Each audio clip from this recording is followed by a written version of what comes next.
بسم اللہ الرحمن الرحیم۔ السلام علیکم ورحمۃ اللہ وبرکاتہ۔ ناظرین کرام، اس سے پہلے پروگرام میں حضرت مسیح موعود علیہ الصلوۃ والسلام کی کتاب براہین احمدیہ حصہ پنجم کے بارے میں کچھ گفتگو پیش کی گئی تھی۔ اس کا باقی حصہ آج ہم آپ کی خدمت میں پیش کر رہے ہیں۔ حسب سابق اس میں حصہ لے رہے ہیں مکرم و محترم مولانا مبشر احمد صاحب کالوں اور محترم مولانا نصیر احمد صاحب انجم۔ کونسل صاحب سے پہلے آپ سے یہ سوال ہے کہ اس میں ذکر ہے کہ یہ اعتراض کیا گیا ہے کہ بعض لوگوں کا یہ خیال ہے کہ حضرت عیسیٰ علیہ السلام کے زندہ ہونے اور پھر دوبارہ آنے پر سب کا اجماع ہے، تو اس کا حضور نے کس طرح رد فرمایا ہے؟ یہ کتاب براہین احمدیہ جو حضرت مسیح موعود علیہ السلام نے 1905 میں جس کا حصہ پنجم تحریر فرمایا تھا، اس کتاب میں حضور نے اس مسئلے پہ بڑی وضاحت سے روشنی ڈالی ہے۔ حضور فرماتے ہیں کہ یہ کہنا کہ ساری امت کا اس بات پہ اجماع ہے کہ حضرت عیسیٰ علیہ السلام آسمان پہ زندہ ہیں اور وہی بجسم عنصری آخری زمانہ میں دنیا میں تشریف لائیں گے، حضور فرماتے ہیں کہ یہ دعویٰ درست نہیں۔ فرمایا کہ دیکھیں، یہ خیال جسے اجماع کی صورت میں پیش کیا جاتا ہے، اس کا صحابہ کے زمانے میں نام و نشان نہیں ہے، بلکہ اس خیال کی تردید پر صحابہ کرام کا اجماع ہوا۔ فرمایا کہ خیر القرون کے زمانے میں بھی اس کا تذکرہ نہیں ملتا۔ بعد میں فیض عابد کے زمانے میں جس طرح مسلمانوں میں اور قسم کی غلطیاں پیدا ہو گئیں، اسی طرح اس مفاسد کے زمانے میں فیض عابد کے دور میں یہ غلطی بھی امت میں رواج پا گئی۔ حضور نے فرمایا کہ جب حضرت رسول پاک صلی اللہ علیہ وسلم کی وفات ہوئی تو منافقین کی ریشہ دوانیاں دیکھ کر اور امت کی کمزوری کے حالات کی بنا پر حضرت عمر رضی اللہ عنہ کے دل میں خیال پیدا ہوا کہ حضرت رسول پاک صلی اللہ علیہ وسلم کی وفات نہیں ہوئی۔ چنانچہ انہوں نے بڑے جوش کے ساتھ تلوار ہاتھ میں پکڑی اور یہ کہنا شروع کر دیا کہ جس شخص نے یہ کہا کہ حضرت محمد مصطفیٰ صلی اللہ علیہ وسلم وفات پا گئے ہیں، میں اس کی گردن اڑا دوں گا۔ وہ کہتے تھے کہ آپ کی روح عارضی طور پہ آسمان پہ گئی ہے، آپ دوبارہ دنیا میں تشریف لائیں گے اور منافقین کے ناک اور کان کاٹیں گے۔ جب یہ خیال حضرت عمر رضی اللہ عنہ کے دل میں پیدا ہوا اور اپنے اس خیال کو انہوں نے بڑی شدت کے ساتھ، بڑے اصرار کے ساتھ، بڑے جوش کے ساتھ صحابہ میں بیان شروع کر دیا اس کا کہ حضرت رسول پاک صلی اللہ علیہ وسلم کی روح عارضی طور پہ آسمان پہ گئی ہے اور آپ دوبارہ دنیا میں تشریف لائیں گے اور منافقین کا کلا کما کر کے پھر آپ کی وفات ہوگی، تو یہ خیال کہ حضرت رسول پاک صلی اللہ علیہ وسلم زندہ ہیں اور دوبارہ دنیا میں آئیں گے، پھر آپ کی وفات ہوگی، اس خیال کی تردید کے لیے حضرت ابو بکر رضی اللہ عنہ نے ایک خطبہ پڑھا، اور وہ خطبہ پڑھنے سے پہلے آپ حضرت رسول پاک صلی اللہ علیہ وسلم کے حجرہ میں تشریف لے گئے، آپ کے چہرہ مبارک سے چادر ہٹائی، دیکھا کہ آپ واقعی وصال پا چکے ہیں۔ جب آپ کو حضرت رسول پاک صلی اللہ علیہ وسلم کے وصال کا یقین ہوا تو آپ نے حضور صلی اللہ علیہ وسلم کے چہرے کو چوما اور عرض کی کہ یا رسول اللہ، اللہ تعالیٰ آپ پر 2 موتیں جمع نہیں کرے گا سوائے اس پہلی موت کے جو آپ پہ آ چکی ہے۔ یہ فکرہ کہہ کر انہوں نے دراصل حضرت عمر رضی اللہ عنہ کے اس خیال کی تردید کی جو یہ کہہ رہے تھے کہ آپ دوبارہ دنیا میں آئیں گے اور پھر آپ کی وفات ہوگی منافقین کا کلا کما کرنے کے بعد۔ تو حضرت ابو بکر یہ بیان کر رہے ہیں کہ اے محمد مصطفیٰ صلی اللہ علیہ وسلم، اے خدا کے پیارے نبی، آپ پر جو موت آ چکی وہی آخری موت ہے۔ یہ خیال کہ آپ دوبارہ دنیا میں آئیں گے اور پھر آپ کی وفات ہوگی، یہ بات درست نہیں۔ آپ نے حضور صلی اللہ علیہ وسلم کے چہرے پہ چادر دوبارہ ڈھانپ دی اور آپ مسجد نبوی میں تشریف لائے، اور حضرت عمر رضی اللہ عنہ کے اس خیال کے ازالے کی خاطر، اس نقطہ نگاہ کی تردید کی خاطر کہ حضرت رسول پاک صلی اللہ علیہ وسلم دوبارہ دنیا میں تشریف لائیں گے اور آپ زندہ ہیں، آپ نے یہ آیت پڑھی تمام صحابہ کے مجمع میں، اور وہ موقع ایسا تھا کہ لشکر اسامہ بھی 20,000 کی تعداد میں وہاں مدینے میں موجود تھا، اور آپ کی وفات کی خبر سن کر ارد گرد کے صحابہ وہاں پہ جمع ہو چکے تھے۔ شاید ہی کوئی صحابی ہوگا جو اس وقت مدینے حاضر نہ ہو سکا ہو۔ آپ نے یہ آیت پڑھی کہ وما محمد الا رسول قد خلت من قبلہ الرسل افإن مات او قتل انقلبتم علی اعقابکم، کہ محمد مصطفیٰ صلی اللہ علیہ وسلم یہ تو خدا کے رسول ہیں، آپ سے پہلے سارے کے سارے رسول گزر گئے، اگر آپ فوت ہو جائیں یا دشمن کے ہاتھوں شہید ہو جائیں تو کیا تم ایڑیوں کے بل پھر جاؤ گے اور دین اسلام کو خیر بات کہہ دو گے؟ یہ آیت پڑھ کر آپ نے یہ استدلال کیا، اور حضرت عمر کے اس خیال کی تردید کی کہ دیکھو حضرت محمد مصطفیٰ صلی اللہ علیہ وسلم سے پہلے جب سارے کے سارے رسول اس دنیا سے گزر گئے اور ان میں سے ایک رسول بھی دنیا میں دوبارہ نہیں آئے گا، تو حضرت محمد مصطفیٰ صلی اللہ علیہ وسلم کے بارے میں یہ کہنا کہ آپ کا وصال نہیں ہوا یا آپ دوبارہ دنیا میں آئیں گے، یہ تمام انبیاء کے بارے میں جو خدا نے گواہی پیش کی اس گواہی اور تاریخی حقیقت کے خلاف۔ اس آیت کو جب صحابہ نے سنا تو حضرت عمر رضی اللہ عنہ نے اور صحابہ میں سے کسی ایک صحابی نے بھی حضرت ابو بکر کے اس آیت سے استدلال کی تردید نہیں کی۔ گویا تمام صحابہ نے حضرت ابو بکر رضی اللہ عنہ کے ساتھ اس آیت کے سننے کے نتیجے میں اس بات پہ اتفاق کر لیا کہ حضرت محمد مصطفیٰ صلی اللہ علیہ وسلم سے پہلے تمام رسول فوت ہو گئے، اور آپ کے پہلے ہونے والے رسولوں میں سے ایک بھی رسول ایسا نہیں جو زندہ ہو اور اس نے دوبارہ دنیا میں پلٹ کر آنا ہو، خواہ وہ موسیٰ ہو خواہ عیسیٰ ہو۔ کیونکہ اگر حضرت عمر سمیت کسی ایک بھی صحابی کا یہ خیال ہوتا کہ حضرت عیسیٰ علیہ السلام زندہ ہے دوبارہ دنیا میں آئیں گے،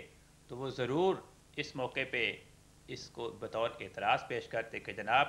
آپ کا استدلال درست نہیں، کیونکہ اگر ہمارے نبی سے ایک پہلا نبی عیسیٰ علیہ السلام وہ زندہ رہ سکتا ہے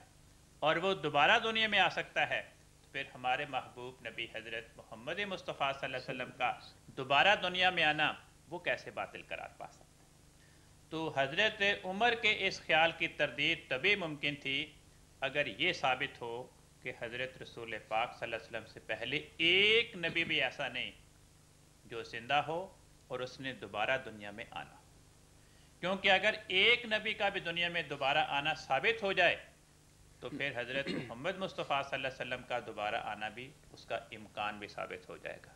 اور حضرت عمر کے اس خیال کا ازالہ پھر نہیں ہو سکتا، وہ اپنی جگہ پہ برقرار رہے گا۔ تو حضرت عمر نے اور باقی تمام صحابہ نے اس آیت کو سن کر خاموشی اختیار کر کے اپنے عمل سے اس بات کو ثابت کیا کہ ہم سارے کے سارے حضرت رسول پاک صلی اللہ علیہ وسلم کی وفات کے بعد حضرت ابو بکر کے اس نقطہ نگاہ سے اتفاق کرتے ہیں، سارے اس بات پہ اجماع کرتے ہیں کہ حضرت محمد مصطفیٰ صلی اللہ علیہ وسلم سے پہلے سارے کے سارے رسول فوت ہو گئے، اور ان میں سے ایک رسول بھی ایسا نہیں خواہ موسیٰ اور خواہ عیسیٰ جس نے دوبارہ دنیا میں آنا۔ اس اجماع سے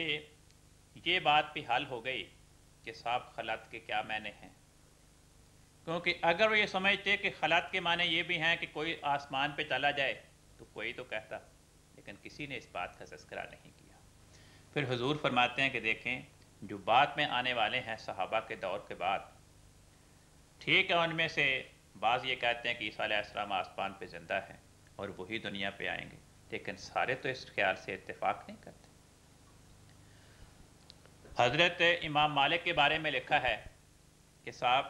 عیسیٰ علیہ السلام کے بارے میں دو قسم کے خیالات پائے جاتے ہیں، بعض کہتے ہیں کہ عیسیٰ علیہ السلام زندہ ہے، بعض کہتے ہیں عیسیٰ علیہ السلام فوت ہو گئے۔ تو وہاں لکھا ہے کہ کالا مالکن ماتا، حضرت امام مالک کا یہ نقطہ نگاہ تھا کہ عیسیٰ علیہ السلام وفات پا گئے۔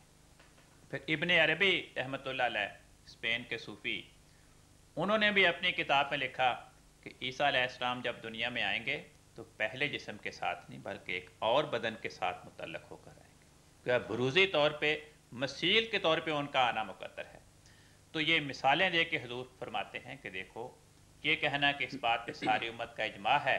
یہ سب سے پہلا اجماع جو اس امت کے افراد کا، جو اس امت کے سر فہرست افراد تھے صحابہ کرام، اس کے اجماع کے بھی خلاف ہے۔ جزاکم اللہ حسن جزاک۔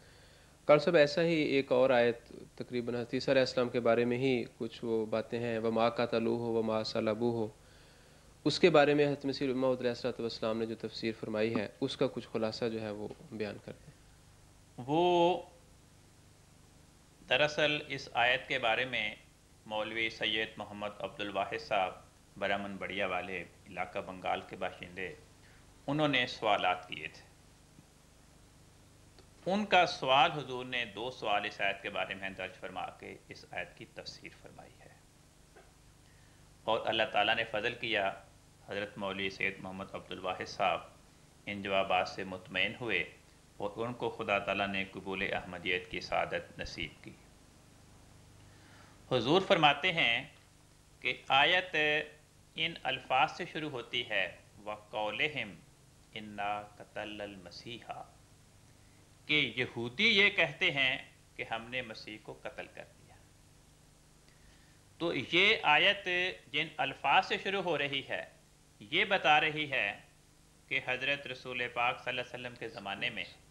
اور قرآن کریم کے نزول کے زمانے میں یہودی 2 قسم کے خیالات رکھتے تھے۔ ایک وہ جو یہ کہتے تھے کہ پہلے ہم نے مسیح کو قتل کیا، اس کے بعد عبرت کی خاطر اس کی لاش کو صلیب پہ لٹکا دیا، اور بعض کہتے تھے کہ وہ صلیب پہ لٹکا ہے، قتل نہیں ہوا۔ اور حضور فرماتے ہیں کہ اس وقت سے لے کے آج تک یہی 2 قسم کے خیالات یہودیوں میں آج بھی موجود ہیں۔ حضور نے ایک کتاب کا حوالہ پیش کیا، اس کا نام ہے تولید یشوع، جو مسیح کے زمانے میں ہی ایک یہودی فاضل نے لکھی تھی۔ اس میں بھی لکھا ہے کہ صاحب پہلے مسیح کو سنگسار کیا گیا اور پھر اس کی لاش کو صلیب پہ لٹکایا گیا۔ حضور فرماتے ہیں کہ یہودیوں کے اس خیال کی طرف اشارہ نئے عہد نامے کی اعمال کی کتاب میں پایا جاتا ہے۔ اس میں بھی لکھا ہے کہ مسیح جسے تم نے قتل کر کے کاٹ پہ لٹکا دیا۔ عجیب بات یہ ہے کہ پادری عموماً وقتاً فوقتاً ہاتھ کی صفائی کا مظاہرہ کرتے رہتے ہیں۔ یہ بات جو اعمال کی کتاب میں لکھی ہے، حضور نے اس کی جانب اشارہ فرمایا کہ یہ انگریزی بائبل میں تو موجود ہے، مگر جو پادریوں نے اس کے اردو تراجم کیے ان میں اس عبارت کو بدل کے پیش کیا گیا۔ وہ جو انگریزی بائبل ہے وہ برطانوی بادشاہ جیمز کے حکم پر مسیحی علماء نے، جو پرانے اصل ماخذ تھے مسیحی کتابوں کے مسودات تھے اور جو پرانے تراجم تھے، مختلف زبانوں کے مسودات اور پرانے تراجم ان کو سامنے رکھ کر اس جیمز برطانوی بادشاہ کے حکم پر مسیحی علماء نے جو ترجمہ تیار کیا، جو متن تیار کیا، وہ جیمز بائبل کے نام سے انگریزی میں مشہور ہے۔ تو حضور اس کی جانب اشارہ فرماتے ہیں کہ اس انگریزی بائبل میں ابھی تک یہ مضمون لکھا ہوا موجود ہے کہ تم نے مسیح کو قتل کیا پھر اسے صلیب پہ لٹکایا۔ تو حضور فرماتے ہیں کہ قرآن کریم کی آیت کے الفاظ بھی بتا رہے ہیں کہ ان آیات کے نزول کا فوری سبب یہ بنا کہ وہ یہودی معترض تھے جو اس نقطہ نگاہ کے قائل تھے کہ پہلے ہم نے مسیح کو قتل کیا پھر اس کو صلیب پر لٹکایا۔ تو جو یہودی ان آیات کے نزول کا سبب بنے، ان کے قول کی خدا نے پہلے تردید کی، فرمایا وما قتلوہ، یہودیوں نے مسیح کو قتل نہیں کیا، کیونکہ دوسرا خیال بھی یہودیوں کا پایا جاتا تھا۔ جب اس مضمون کو خدا نے شروع کیا تو خدا تعالیٰ نے اس مضمون کو پایا تکمیل تک پہنچانے کے لیے اس سے دوسرے گروہ کے خیال کی بھی تردید کی، فرمایا وما صلبوہ، مسیح تو سولی پہ بھی نہیں مرا، بلکہ فرمایا کہ تم لوگوں کو یہ معاملہ تم پہ مشتبہ ہو گیا، اور فرمایا کہ یہودی اس بات میں اختلاف شک میں پڑے ہوئے ہیں کہ صاحب مسیح قتل ہو گیا یا بچ گیا۔ آگے خدا فرماتا ہے بر رفعہ اللہ الیہ۔ حضور نے فرمایا کہ دیکھو ہمارے مخالفین کہتے ہیں کہ اس سے مراد یہ ہے کہ مسیح کا جسم آسمان پہ چلا گیا، حضور فرماتے ہیں کہ یہ بات درست نہیں. اس لیے درست نہیں کہ قرآن کریم نے یہ نہیں فرمایا کہ رفع اللہ الی السماء، کہ خدا مسیح کو آسمان کی طرف لے گیا، بلکہ یہ فرمایا الہ، خدا مسیح کو اپنے طرف لے گیا. اگر اس کی تشریح یہ کی جائے کہ صاحب مسیح کو خدا آسمان کی طرف لے گیا جسمانی طور پر، تو اس سے خدا کی ذات کے بارے میں اعتراض پیدا ہوتا ہے کہ خدا تعالیٰ آسمان میں جسم محدود ہے، آسمانوں میں اس کا جسم مقید ہے. تو یہ چیز خدا تعالیٰ کی شان، اس کی ذات اور صفات کے خلاف ہے. تو فرمایا کہ دراصل خدا تعالیٰ کا یہ کہنا کہ خدا مسیح کو اپنی طرف لے گیا، یہ بتاتا ہے کہ چونکہ یہودیوں کا مقصود یہ تھا، ان کا عقیدہ یہ تھا کہ جس نبوت کے دعوے دار کو قتل کر دیا جائے اور اس کو صلیب پہ مار دیا جائے، وہ خدا کی طرف مرفوع نہیں ہوتا، وہ لعنتی ہوتا ہے، اور اس کی روح جسم سے پرواز کرنے کے بعد وہ خدا کے پاس جنت میں نہیں جاتی. تو ان کے اس نظریے کی تردید کی خاطر خدا فرماتا ہے کہ دیکھو یہ تمہارا خیال درست نہیں. نہ مسیح مقتول ہوا، نہ مسیح مصلوب ہوا،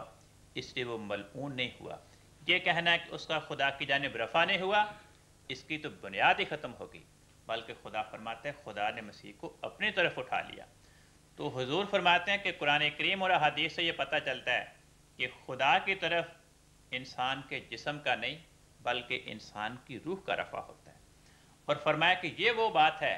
قرآن کریم فرماتا ہے کہ تمام انبیاء، تمام اولیاء، تمام مومنین مرنے کے بعد ان کی روحیں خدا کی طرف جاتی ہیں.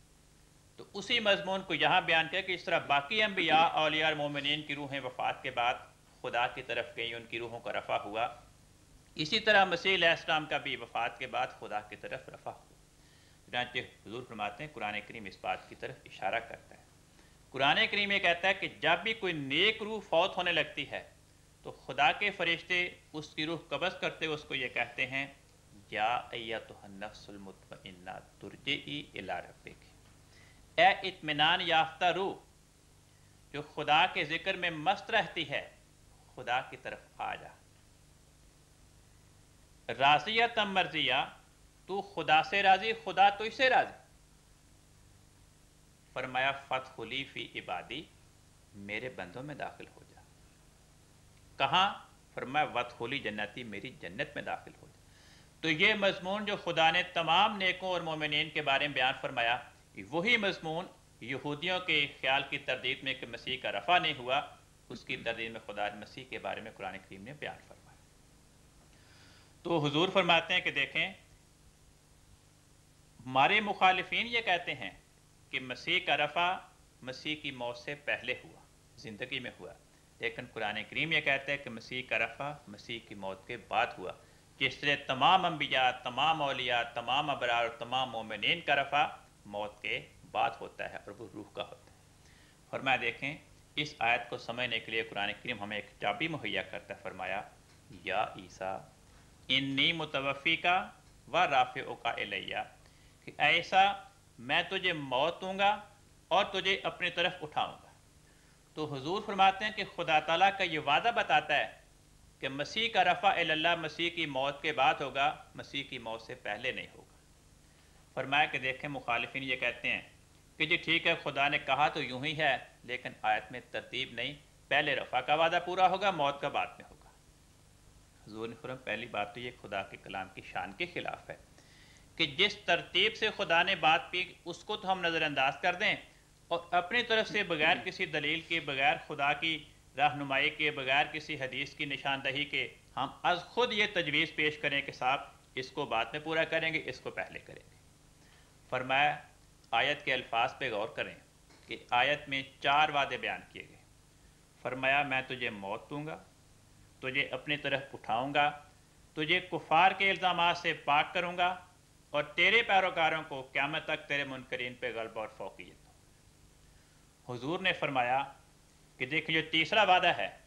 کہ تیرے وجود کو تیرے مخالفین کے الزامات سے پاک کروں گا. فرمایا یہ تیسرا وعدہ پورا ہو چکا ہے. حضرت محمد مصطفیٰ صلی اللہ علیہ وسلم کے ذریعے آپ کے دامن کو یہودیوں کے بیجا الزامات اور بہتانوں سے پاک ثابت کیا گیا. تو اب رفع کا وعدہ اگر وہاں سے اٹھائیں تو پھر تیسرے وعدے کے بعد ہوگا، لیکن تیسرے وعدے کے بعد چوتھا وعدہ ہے کہ تیرے متبعین کو، تیرے منکرین پہ قیامت تک غلبہ دوں گا۔ فرمایا یہ بھی اسلام کے غلبہ و شوکت سے پورا ہو گیا، اور اس کا دامن قیامت تک پھیلا ہوا ہے۔ تو اگر رفع کے وعدے کو اپنے مقام سے اٹھائیں تو پھر چوتھا وعدہ جو پورا ہو چکا اور جس کا زمانہ قیامت تک پھیلا ہوا ہے، وہ یہ بتاتا ہے کہ پھر مسیح کے رفع اللہ کا وعدہ وہ قیامت سے پہلے تو بہرحال نہیں ہو سکتا، قیامت کے بعد ہوگا۔ گویا قیامت سے پہلے مسیح کی وفات نہیں ہوگی، مسیح کا رفع نہیں ہوگا، بلکہ مسیح کی قیامت سے بعد میں ہوگا۔ تو آیت کے الفاظ کی ترتیب بتا رہی ہے کہ اس وعدے کو جہاں پہ خدا نے بیان کیا یہاں سے ہم اس کو اٹھا نہیں سکتے، لہذا قرآن کریم کا یہ بیان کہ پہلے تجھے موت دوں گا اس کے بعد تجھے اپنی طرف اٹھاؤں گا، یہ بتاتا ہے کہ برفع اللہ الہ میں یہی مضمون بیان کرنا مقصود ہے کہ مسیح کا رفع اللہ مسیح کی وفات کے ہوا تھا، جو روح کا رفع ہوتا ہے، مسیح کی وفات سے پہلے مسیح کا رفع اللہ نہیں ہوا۔ جزاکم اللہ حسن الجزا۔ حضرت علیہ السلام نے حضرت مسیح ناصری علیہ السلام کے بارے میں یہ بھی فرمایا کہ وہ دراصل واقعہ صلیب کے بعد کشمیر کی طرف ہجرت کر گئے، تو اس پر یہ اعتراض کیا گیا کہ کشمیر پہنچنا کوئی اتنا آسان امر نہیں تھا، اور وہ بھی پھر چھپتے چھپاتے خفیہ طور پر، اور پھر دوسرا یہ کہ اگر حضرت مسیح کشمیر آ ہی گئے تھے تو ان کے اتنے پیارے اور محبت کرنے والے حواری جو ہیں وہ بھی پھر ہونا چاہیے کہ وہ بھی ساتھ آتے۔ تو یہ جو اعتراض پیدا ہو سکتا تھا یا لوگوں نے کیا ہے، حضور نے اس کا کیا جواب دیا؟ جی، حضور نے فرمایا ہے کہ اگرچہ آسان کام نہیں تھا، لیکن جس خدا نے حضرت مسیح علیہ السلام کو ہجرت کا حکم دیا اسی نے ان کے لیے ایسے اسباب پیدا کر دیے کہ یہ بات ممکن ہو گئی، اور وہ خدا اپنے پیاروں کے ساتھ ایسے خارق عادت واقعات کیا کرتا ہے اور ان کا رہنما ہو جاتا ہے اور رستے کی مصائب کو دور کر دیتا ہے۔ مثال ہمارے سامنے ہے کہ حضرت نبی کریم صلی اللہ علیہ وسلم نے بھی مکے سے ہجرت کی مدینہ کی طرف، 200 کوس کا فاصلہ۔ یہ حضور کی ہجرت بھی دیکھا جائے تو بظاہر بڑی ناممکن بات نظر آتی تھی، لیکن جس خدا نے وہاں یہ سہل کر دیا معاملہ، اسی خدا نے حضرت عیسیٰ علیہ السلام کے ساتھ بھی یہ معاملہ آسان کر دیا اور آپ یہاں تک پہنچ گئے۔ ہجرت ویسے بھی سنت انبیاء ہے، چنانچہ حضرت موسیٰ علیہ السلام نے بھی ہجرت کی کنعان کی طرف مصر سے، اور نبی پاک صلی اللہ علیہ وسلم نے ہجرت فرمائی، اور اسی طرح ضرور تھا کہ حضرت عیسیٰ علیہ السلام بھی اس سنت کے مطابق ہجرت کرتے ہیں۔ حضرت عیسیٰ نے اپنے اقوال میں بھی اس کی طرف اشارہ کیا ہے، چنانچہ انجیل میں آپ کا یہ فقرہ لکھا ہے کہ نبی بے عزت نہیں ہے مگر اپنے وطن میں۔ حضور فرماتے ہیں کہ یہاں حضرت عیسیٰ علیہ السلام نبی سے مراد اپنا وجود لے رہے ہیں، اور یہ خبر دے رہے ہیں کہ یہاں کے رہنے والوں نے میری عزت نہیں کی، ناقدری کی ہے، اس لیے اب میں یہاں سے ہجرت کر کے کسی اور زمین میں چلا جاؤں گا، کسی دوسرے وطن میں چلا جاؤں گا۔ رہی یہ بات کہ کیا وہ حواری وہاں پر ہی رہ گئے، وہ حضور تک پہنچے یا نہیں پہنچے، تو حضور فرماتے ہیں کہ ہمارا یہ خیال ہے کہ جس طرح حضرت عیسیٰ علیہ السلام ہجرت کر کے گئے، اس کے بعد رفتہ رفتہ وہ حواری مختلف راستوں سے حضرت عیسیٰ علیہ السلام تک پہنچے ہیں، اور ایک حواری تو ساتھ حضرت عیسیٰ علیہ السلام کے گئے، تھوما حواری جن کا نام ہے، اور اسی طرح جس طرح نبی کریم صلی اللہ علیہ وسلم اپنے ساتھ ہجرت کے وقت صرف حضرت ابوبکر صدیق رضی اللہ عنہ کو لے کے گئے اور پوشیدہ طور پر آپ نے یہ ہجرت کی، اسی طرح حضرت عیسیٰ علیہ السلام نے بھی پوشیدہ طور پر یہ ہجرت کی، اور اس کی ضرورت اس لیے تھی کہ فلسطین میں، شام کے ملک میں آپ کے خلاف قتل کے فتوے دیے جا چکے تھے، صلیب کا واقعہ ہو چکا تھا، رومیوں کی طرف سے، یہودیوں کی طرف سے آپ کی مخالفت تھی، تو اس لیے ضروری تھا کہ پوشیدہ طور پر ہی اس ہجرت کو کیا جاتا، اور یہی راستہ اختیار کیا نبی کریم صلی اللہ علیہ وسلم نے۔ مکہ سے مدینہ ہجرت کرتے ہوئے یہی راستہ اپنایا حضرت عیسیٰ علیہ السلام نے، اور جس طرح صحابہ کرام بھی بعد میں مختلف رستوں سے ہوتے ہوئے مدینہ پہنچ گئے، اسی طرح حضرت عیسیٰ علیہ السلام کے حواری بھی مختلف رستوں سے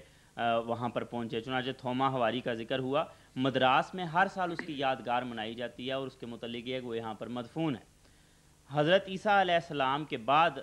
حضرت عیسیٰ علیہ السلام کی اس طرف ہجرت پہ بہت سے اور بھی دلائل ہیں، مثلاً یہ بھی ذکر ملتا ہے کشمیر کی پرانی تاریخوں میں کہ کوئی 2000 سال پہلے ایک نبی جو شہزادہ نبی کہلاتا تھا اور یوز آصف اس کا نام تھا، وہ اس علاقے میں آیا اور کشمیر کی سری نگر میں جو خان یار ایک محلہ ہے وہاں پر مدفون ہے۔ فرمایا کہ بعض عیسائی علماء اس سے یہ مراد لیتے ہیں کہ یہاں کو بہت بڑے حواری دفن ہیں حضرت عیسیٰ علیہ السلام کے. فرمایا کہ جب کہ صاحب قبر خود یہ کہتا ہے کہ وہ شہزادہ ہے، وہ نبی ہے جس پہ انجیل اتری ہے،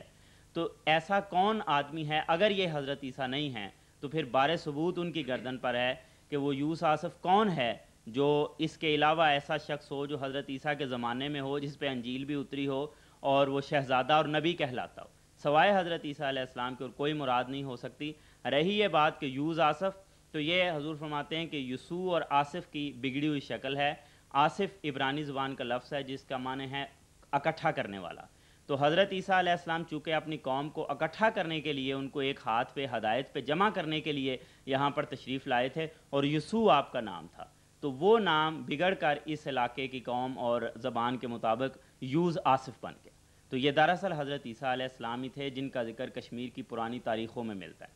علاوہ ازیں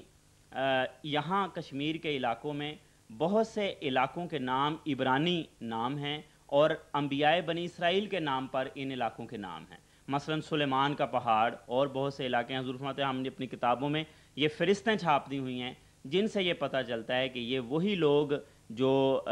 کشمیر کی طرف آئے، بنی اسرائیل فلسطین سے ہجرت کرتے ہوئے، انہوں نے ان علاقوں کے نام اپنے علاقوں کے نام پہ رکھے.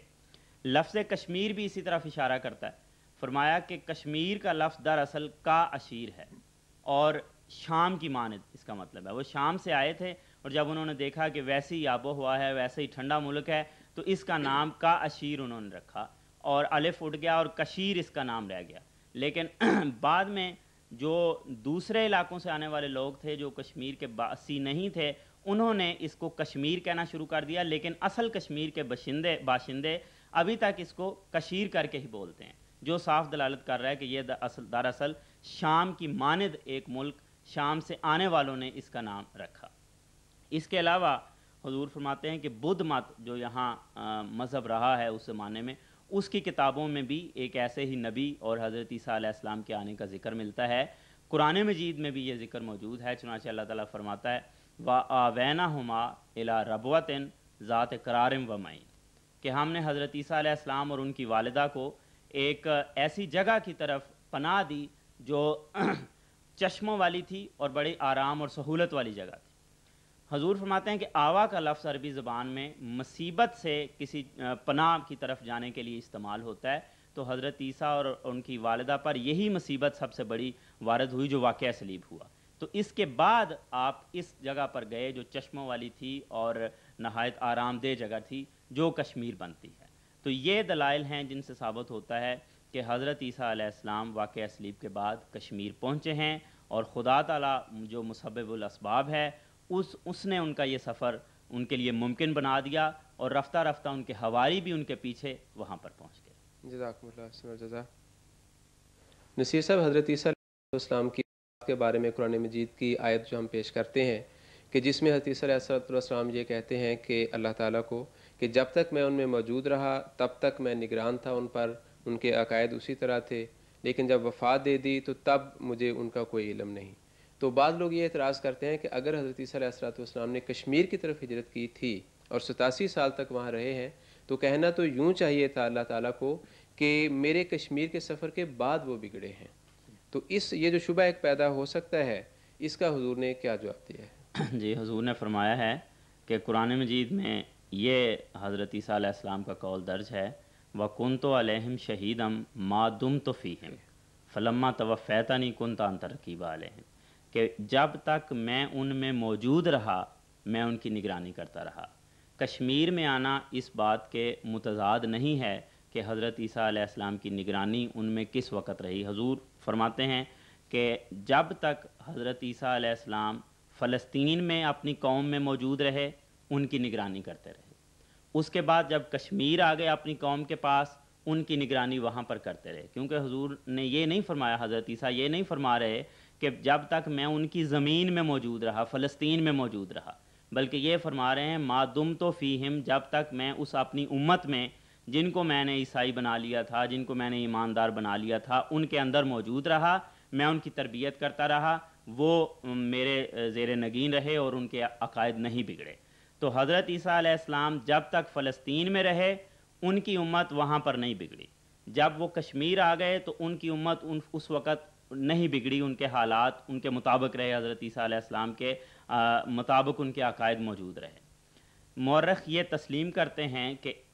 4 صدی میں 3 صدیوں تک دین عیسائیت اپنی اصل حالت میں رہا. 4 صدی میں کسی وقت ان لوگوں کی اولادیں بگڑی ہیں، اور اس وقت حضرت عیسیٰ علیہ السلام کی وفات ہو چکی تھی، 120 سال انہوں نے عمر پائی. تو حضرت عیسیٰ علیہ السلام کی وفات کے بعد ہی یہ لوگ بگڑے ہیں، ان کی زندگی میں یہ لوگ نہیں بگڑے جن میں حضرت عیسیٰ موجود رہے. جزاکم اللہ. کل صاحب اسی کتاب میں براہین احمدیہ حصہ پنجم میں حضرت مسیح موعود علیہ السلام نے سورۃ فاتحہ کی آیت اہدنا الصراط المستقیم کی بڑی خوبصورت پرمعرف تفسیر فرمائی ہے، اس کے کچھ نکات جو ہیں وہ بیان فرما دیں. حضور فرماتے ہیں کہ قرآن کریم کی یہ دعا سورۃ فاتحہ میں آئی، اہدنا الصراط المستقیم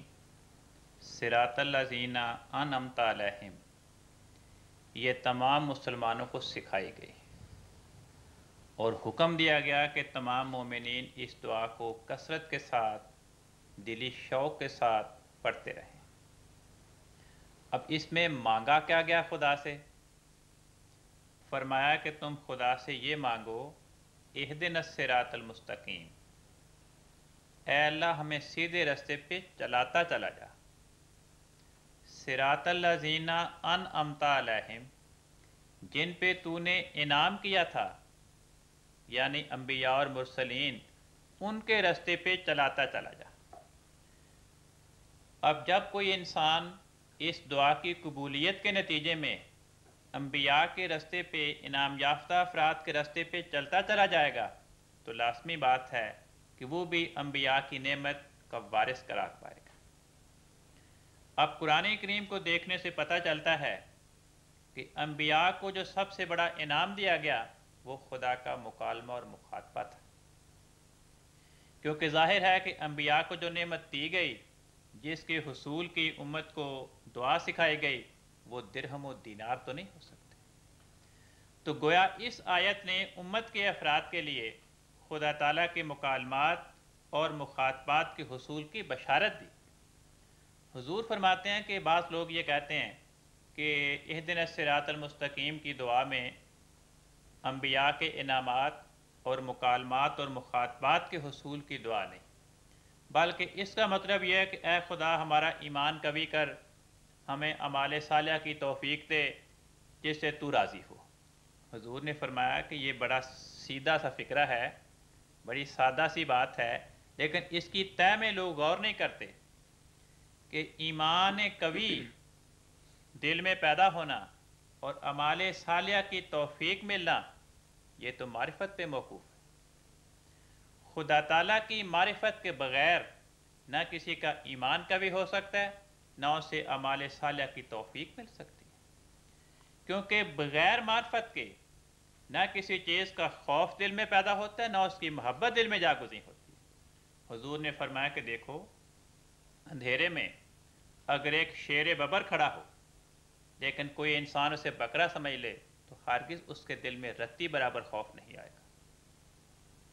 لیکن اگر اسے پتہ چل جائے کہ یہ بکرا نہیں، یہ شیر ببر ہے، ہرگز اس طرف وہ قدم نہیں بڑھائے گا. تو فرمایا یہ خوف معرفت پر موقوف ہے. فرمایا اسی طرح اگر کسی انسان کو جنگل میں ایک قیمتی ہیرا ملے لیکن وہ اس کو پتھر سمجھتا رہے تو اس کے دل میں اس کے بارے میں کوئی محبت پیدا نہیں ہوتی.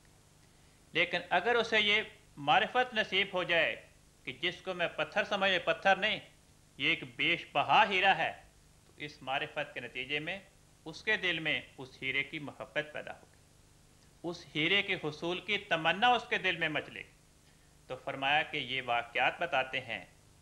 کہ معرفت وہ چیز ہے جو کسی کی محبت دل میں پیدا کرتی ہے، اور معرفت ہی وہ چیز ہے جو کسی کا خوف دل میں پیدا کرتی ہے. فرمایا کہ دیکھو، کوئی انسان زہریلے سانپ کے بل میں انگلی ڈالنے کو تیار نہیں ہو سکتا. فرمایا جس مکان میں خزانہ مدفون ہو، کوئی آدمی اس مکان کو چھوڑنے کے لیے تیار نہیں ہو سکتا. تو یہ مثالیں بتاتی ہیں انسانی زندگی کی اور انسان کے مشاہدات کی کہ معرفت اس کے نتیجے میں کسی کی محبت پیدا ہوتی ہے، معرفت کے نتیجے میں کسی کا خوف پیدا ہوتا ہے۔ تو کسی انسان کے دل میں خدا کی محبت پیدا ہونا اور خدا کا خوف پیدا ہونا، جس کے نتیجے میں ایمان قوی ہوتا ہے اور اعمال صالحہ کی توفیق نصیب ہوتی ہے، یہ خدا تعالیٰ کی محبت اور خدا کا خوف موقوف ہے خدا کی ذات کے بارے میں معرفت پر، اور خدا کی معرفت کے حصول کا ذریعہ خدا کے مکالمات اور مخاطبات ہیں۔ جب ایک انسان خدا کی آواز اپنے کانوں سے سنتا ہے، دعاؤں کی قبولیت کی اطلاع پاتا ہے، غیب کے بارے میں اس کے بشارات نصیب ہوتی ہیں، اور خدا تعالیٰ کی لذیذ باتیں اپنے دل کے کانوں سے سنتا ہے، تو اس کی معرفت اس کے دل کی کھیتی کو سبزہ زار بنا دیتی ہے، اس کے مردہ دل کو آب حیات مہیا کرتی ہے۔ تو اہدنا الصراط المستقیم کی دعا میں اس امت کے افراد کو خدا تعالیٰ نے اپنے مکالمات اور مخاطبات کی نعمت کے حصول کی دعا سکھائی، اور اس دعا سکھانے کے ذریعے اس کو امت کو بشارت دی کہ تم انبیاء کی نعمتوں کے وارث بنو۔ جزاکم اللہ حسن الجزا۔ کالم صاحب اور محترم نصیر صاحب، آپ دونوں کا بہت شکریہ۔ تو ناظرین کرام، اسی کے ساتھ ہمارا یہ پروگرام ختم ہوتا ہے۔ آئندہ پروگرام میں ہم حضرت اقدس مسیح موعود علیہ الصلوۃ والسلام کی ایک اور کتاب لے کر آپ کی خدمت میں پھر حاضر ہوں گے۔ تب تک کے لیے اجازت دیں۔ اللہ حافظ۔